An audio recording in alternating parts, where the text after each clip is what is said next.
गुरुजी कभी कभी सोचते हैं कि आप अगर हमें नहीं मिलते तो हम सबका क्या होता। आप समय अभाव के कारण प्रतिदिन लाइव नहीं आ पाते, लेकिन आपका जो प्रतिदिन वीडियो आता है उससे सुनने से मन शांत हो जाता है। मुझे ऐसा लगता है गुरुदेव मैं पूरा बदल गया हूँ। गुरुदेव अब मुझे लड़ाई, ईर्ष्या, द्वेष और घृणा अच्छा नहीं लगता। बस मैं चाहता हूँ कि चारों तरफ प्रेम ही प्रेम हो, शिव की भक्ति हो। धन्यवाद गुरुदेव। महादेव और रामचंद्र जी का एक छोटा सा भक्त, हरिहर दास, धनबाद। हर हर में हैं हर बसे, हर हर में हैं हर बसे, हर हर को हर की आस। हर हर में हैं हर बसे, हर हर को हर की आस। अरे हर को हर घर ढूंढता, हरिहर तो तेरे पास।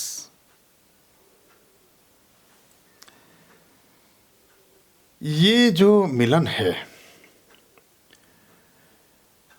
किसी भी व्यक्ति से, विषय से, स्थान से, समस्या से या समाधान से, किसी से जुड़ना, किसी से बिछड़ना, किसी के साथ हो जाना, किसी के साथ संग चलते चलते अलग हो जाना, इन सब की गतियां हैं और सबकी समयावधि है। जैसे जैसे समय आता जाता है वही वही जन, वही वही लोग जीवन के प्रकल्पों में आपके साथ आबद्ध और संबद्ध होते जाते हैं।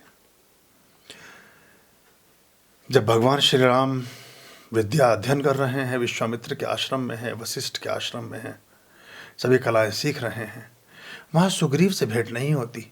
वहाँ सुग्रीव की आवश्यकता ही नहीं है। जब वो धनुष तोड़ने के लिए चलते हैं, जब वो सीता का स्वयंवर करके राजपाट भोगने की ओर जा रहे हैं, राज्याभिषेक की तैयारी हो रही है, तब हनुमान से भेंट नहीं होती, क्योंकि तब हनुमान की जरूरत नहीं है। जब वनवास के लिए पहले दिन निकल चलते हैं तो कहीं घर के बाहर निकलती जामवंत नहीं मिल जाते, क्योंकि जामवंत की आवश्यकता नहीं है। जीवन में जब भी जिसकी जहाँ आवश्यकता है, वो जितने समयावधि के लिए है, उतनी समयावधि के लिए वो व्यक्ति, वो विषय, वो स्थान, वो सामान आपके जीवन में प्रविष्ट हो जाता है। अब उसके संग साथ रहते हैं, फिर वो चीज़ें तिरोहित हो जाती हैं। अब इनमें जो विचार, जो व्यक्ति, जो स्थान, जो विषय प्रीतिकर लगता है, हमारे मन को भाता है, हमें उससे जुड़ाव और प्रेम हो जाता है। उसके प्रति हमारे मन में एक स्वार्थ का भाव इकट्ठा होता है, जो हमारे मानवीय स्वभावों की अपनी एक विशेषता भी है। वो कोई बुरी बात नहीं है, स्वाभाविक बात है। क्योंकि कुछ अच्छा लगता है तो मन करता है कि ये बस मैं ही सो पाऊँ और मेरे साथ हमेशा रहे। लेकिन ऐसा उसका कालखंड नहीं है, तो उसके खोने का डर बहुत लगता रहता है, उससे अलग हो जाने का डर लगता रहता है। और कई बार वो चीज़ें अलग भी हो जाती हैं, क्योंकि वो कुछ समय अवधि के लिए थी। जैसे सभी तरह के पुरुषार्थ सदा सर्वदा जीवन में, लड़ाई जिंदगी भर लड़ाई ही थोड़ी करते रहेंगे श्री राम। थोड़े दिन की बात थी, लंका पे चढ़ाई की बात खत्म हो गई। पूरे जीवन पांडव महाभारत थोड़ी करते रहेंगे। 18 दिन में काम निपट गया, दैट्स ऑल, घर पे जाके लेटो आराम से चारपाई पे, अब क्या करना है। अब वो हालांकि महाभारत ना होता तो आज ये कथाएं भी ना होती।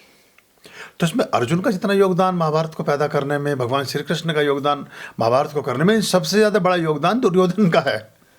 अगर उसकी खोपड़ी में ये बेवकूफ़ी के विषय सवार नहीं होता, 5 गांव दे के छुट्टी कर देता, ऐसी हजारों कहानियां, हजारों राजे महाराजे आए गए, निकल गए, कोई लेना देना नहीं, सारा वनवास शांतिपूर्वक पूर्ण हो गया होता, सीता माता का अपहरण ना होता, रावण का वध ना होता, तो भगवान श्री राम का ये वैभव, ये उत्कर्ष आप देख ना पाते।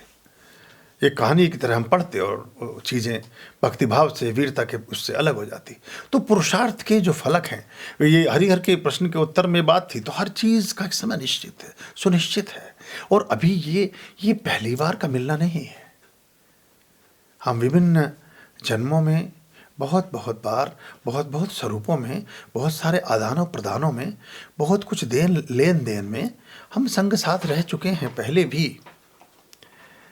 फिर से हम इन 7 अरब लोगों में उन्हीं लोगों के अंग संग हो पाते हैं, उन्हीं के साथ संबद्ध हो सकते हैं, जिनके साथ कहीं हमारी दीर्घ जड़ें कहीं विस्तारित होती हैं, कहीं हमारे संबद्धता बनी होती है। वरना इतने लोग हैं, इतने तो गुरु हैं दुनिया में, एक से एक अच्छे, एक से एक विद्वान, एक से एक ज्ञानी, एक से एक तपे बुझे, महान आत्माएं हमारे इस दुनिया में आज भी विद्यमान है। मेरे साथ मैं आपको भा गया, कुछ और बात रही होगी। आप मेरे साथ जुड़े, मेरे लिए भी विशेष बात है, मेरे लिए खुशी की बात है। तो ये कहीं ना कहीं कुछ हमारे आयाम होते हैं। और बस ये होता है कि हम अगर किसी स्वार्थ विशेष के दृष्टिकोण से यात्रा में नहीं हैं तो कभी कष्ट नहीं होता। Do the best and live the rest. अगर उसमें संबद्धता बनती जाती है और ख़ास तौर से कुछ विषय समाहित होते जाएं, हमारे कुछ स्वार्थ और हमारे कुछ चीज़ें हम बहुत गहरी रोप लें, उनसे फिर दुख और कष्ट और परेशानियां पैदा होने लगती हैं। तो अच्छा ये है कि कोई संबंध है बस वो अपने आप में है तो काफ़ी है।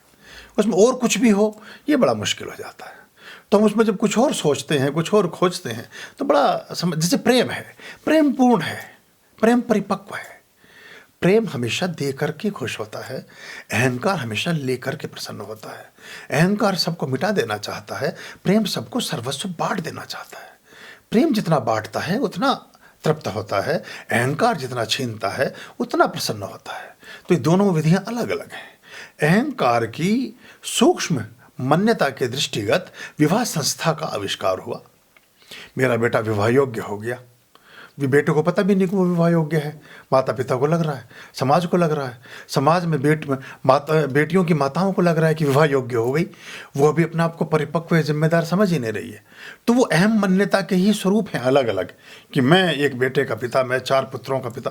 पुराने समय में कहानियाँ थी कि एक राजा था, उसके 7 बेटे थे, एक सेठ था, उसके 7 बेटे थे। कोई ऐसा सेठ नहीं मिलेगा, मतलब ऐसे सेठों की कहानियाँ कम बनी कि एक सेठ थे और वो उनके कोई बेटा नहीं था। ऐसे कहानियाँ हैं लेकिन वो कम हैं। ज़्यादातर हम उसको भी अपने अहम मान्यता के नाते ही अपने पुरुषार्थ की सिद्धि में हम बताते हैं कि हमने धर्म अर्थ काम और मोक्ष चारों पुरुषार्थ, धन भी कमाया, हमने ये भी कमाया, हमने संतति भी पैदा की, हमने सब किया। उस दृष्टि में ज़्यादा जाता है। तो जब विवाह संस्था में अधिकार, उत्तरदायित्व और बहुत सी चीज़ें पैदा हो जाती हैं।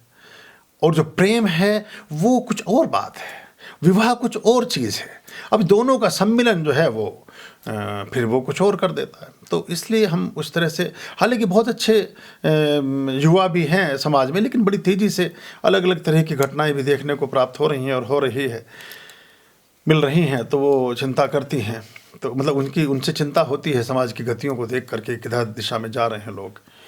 पर सबके लिए सद्भावना और शुभेच्छा है कि सबका जीवन मंगलमय हो, बहुत पूर्ण हो, बुद्धिमत्तापूर्ण ढंग से वो अपने कामों की गति और दिशा में जा पाएँ तो सब अच्छा रहेगा।